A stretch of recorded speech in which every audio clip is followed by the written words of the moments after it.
नीट UG पुनःपरीक्षेच्या पार्श्वभूमीवर उपराजधानी नागपुरात प्रशासन हाय अलर्टवर आहे। जिल्ह्यातील 30 परीक्षा केंद्रांवर 12,512 विद्यार्थी परीक्षा देणार असून परीक्षा पारदर्शक, सुरक्षित आणि सुरळीत पार पाडण्यासाठी कडेकोट बंदोबस्त तैनात करण्यात आला आहे।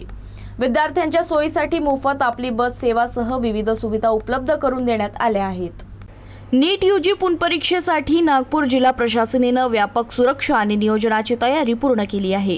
जिल्ह्यातील 30 परीक्षा केंद्रांवर एकूण 12,512 विद्यार्थी परीक्षा देणार आहेत। यापैकी 14 केंद्रांवर सीआरपीएफ आणि पोलिसांचा बंदोबस्त तैनात करण्यात आला असून उर्वरित 16 केंद्रांवर एसआरपीएफ आणि स्थानिक पोलीस तैनात करण्यात आले आहेत।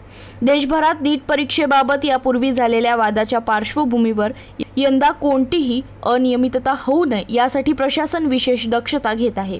नागपूर शहर पोलिसांनी परीक्षेच्या अनुषंगाने तब्बल 800 पोलीस कर्मचाऱ्यांची नियुक्ती केली आहे। प्रत्येक परीक्षा केंद्रावर सुरक्षा, वाहतूक नियोजन आणि गर्दी नियंत्रणासाठी जबाबदारी पोलिसांकडे सोपवण्यात आली आहे। विद्यार्थ्यांच्या सोयीसाठी महापालिकेच्या परिवहन विभागाकडून मोफत आपली बस सेवा उपलब्ध करून देण्यात आली आहे। प्रवेश पत्र दाखवून विद्यार्थ्यांना बसमधून विनामूल्य प्रवास करता येणार आहे। परीक्षा केंद्रावर जाण्यासाठी आणि परतीसाठी विशेष बस सेवाही सुरू ठेवण्यात आली आहे।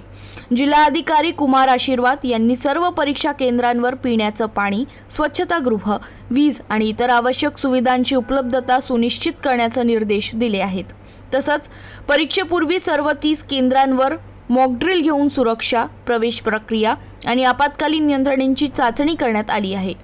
प्रशासनाने प्रश्नपत्रिकांच्या सुरक्षित वाहतुकीपासून परीक्षा केंद्रांवरील सुरक्षा व्यवस्थेपर्यंत सर्व तयारी पूर्ण केल्याचा दावा केला असून परीक्षा पारदर्शक आणि निष्पक्ष वातावरणात पार पडेल असा विश्वास व्यक्त केला।